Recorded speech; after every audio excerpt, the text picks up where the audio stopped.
फौजन का दुख। एक फौजी और एक फौजन की कहानी बताऊं खास। एक बार वह फौजी छुट्टी आया पूरे 2 मास। पीछे से सीमा पर छिड़ गई भयंकर बमबारी।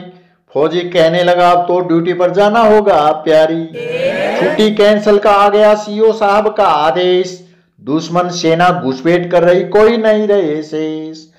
फौजी साहब जब ड्यूटी जाने की करने लगा तैयारी, फौजन की आंखों में आंसू आ गए, गला हो गया भारी।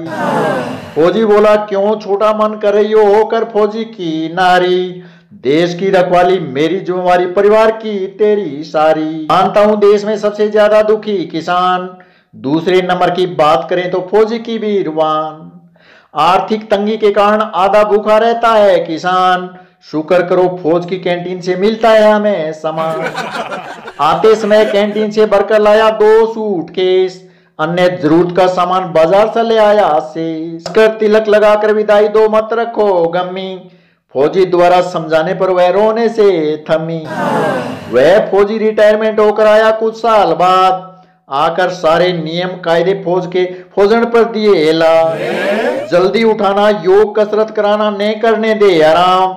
वह ठहरा फौजी क्या बिगड़े, थकने का नहीं नाम। फौजन ने सोचा पहले 20 साल तक मैंने कष्ट भी योग भोगा, फौजी नियम ठूस ठूस भर दिए, नहीं छोड़ा मेरे जोगा। आखिर तंग आकर लिया चिमटा बेलन घोटे का साथ, फौज से बड़ी सजा दे दी, तोड़ दिया फौजी का हाथ।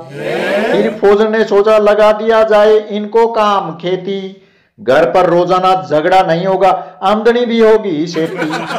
रिटायरमेंट के पैसों से ले लिया शहर में प्लाट, फौजी के डर से हांसे पर जमीन देने वाले गए नाट।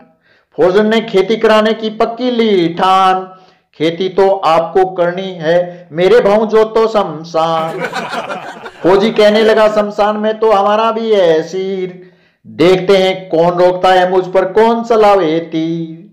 फौजी साहब ने शमशान में जोड़ दिया 4 बजे हल, हमारे घर मत उजाड़ो कहने लगा भूतों का दल। फौजी कहने लगा हमें खाने के लिए चाहिए बाजार, भूत कहने लगे बिना बोए कर देंगे हमें हाजिर। भूत बोले इन 2 बीघों में कितनी होगी बताओ आप, फौजी ने श्रोमण कह दिया किसी को पता नहीं ना। फौजी अपना हल लेकर आ गया अपने घर, फौजन को कहने लगा सोमण बाजरी मिली कूट कर। फौजी बोला सोमण बाजरी मिलेगी बिना डोका, फौजन बोली 2 बीघों में इतनी ज्यादा कैसे मिला मौका। शाम को भूतों के पास आया भूतों का सरदार, कहने लगा सोमण क्यों दी फौजी को देते ललकार। मैं फौजी को डरा कर आता हूं घर जाकर, वह बाजरी छोड़ हमसे माफी मांगेगा आकर। उधर फौजी के घर हिल गया एक बन बिलाई, हर रोज कड़ावनी से निकाल खाता मलाई। फौजी फौजन दोनों पकड़ने पास बैठे मोरी, दोनों ने एक एक लड़ पकड़ ली गांठ लगा के डोरी।